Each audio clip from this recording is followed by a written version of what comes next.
Have you ever met an inmate that was actually a very nice person but did absolutely horrifying crimes? If so, what's their story? I was about 6 years into a 10.5-year minimum. I was transferred to SCI Huntington in Pennsylvania. This was a very old penitentiary, surrounded by a wall with blocks that were 3 and 4 tiers high.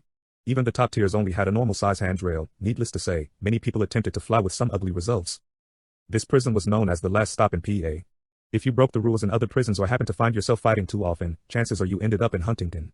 I could write an entire novel about the characters that I came to know here, but I will just try and answer this question. Living on my block, on the bottom tier, this happened to be my tier, was a baby-faced kid. I mean, he looked like he was not even old enough to be with us. I looked at his prison number, which is printed on all of our clothes. This is the quickest way to see if a guy is a new fish or if he has an old number. This very young-looking kid had the same letters that I had, which meant he came into the state system around the same year I did, so about 6 or 7 years ago. Turns out he was certified as an adult at 14 years old. This happens pretty often these days, but back in the 90s, this was a rare event. I noticed right away that none of the chicken hawks seemed to be pushing up on this kid. Chicken hawks are sexual predators who try to befriend young kids in the penitentiary. They pretend they are looking out for the kid, but in reality they are trying to turn the kid into a punk. They try and move the kid into their cell and, from there, I am sure you can use your imagination. Back to the story, as I said, he was not being bothered by these guys, and he was not really affiliated with anyone. In Pennsylvania, it is not mandatory to pick a car to ride with. I mean, it pays to stick with your own kind and you will usually fall in with a group of people can and do serve sentences without joining a gang. It can lead you into some difficult situations if you don't have people to watch your back, but that is another story. My first few months were spent sorting out my role in the place. I am one of those guys who likes to remain under the radar.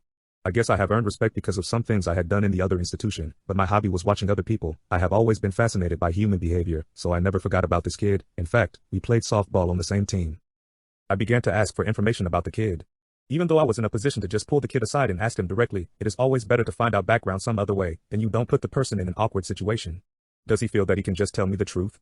Or will he feel like he has to put on a facade? Etc. Anyway, the kid was always looking for pets. He found a little baby rabbit in the yard where we played softball. He kept it in his cell for over a month until a guard saw it during cell searches. This was like the nicest kid. He never had a bad word to say about anybody.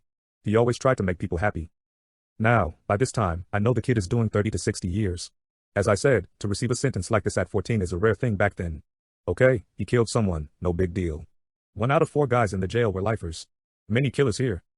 Then I heard his sister was 12 years old and mentally retarded. 2 high school kids from his town gave his 12-year-old sister alcohol and raped her and left her naked on the street. She told him who they were. He did not say a word to his family. He took off with a shotgun on his bicycle. He found the 2 guys playing pinball at the corner store. He walked in and made them kneel on the floor. He put the gun in the first kid's mouth and pulled the trigger. The second kid just passed out from fear or stress and he shot him too. As always, I never keep track of the characters I knew. I will bet money that if or when they parole this kid, he will never commit another crime, as long as no one ever hurts his family again.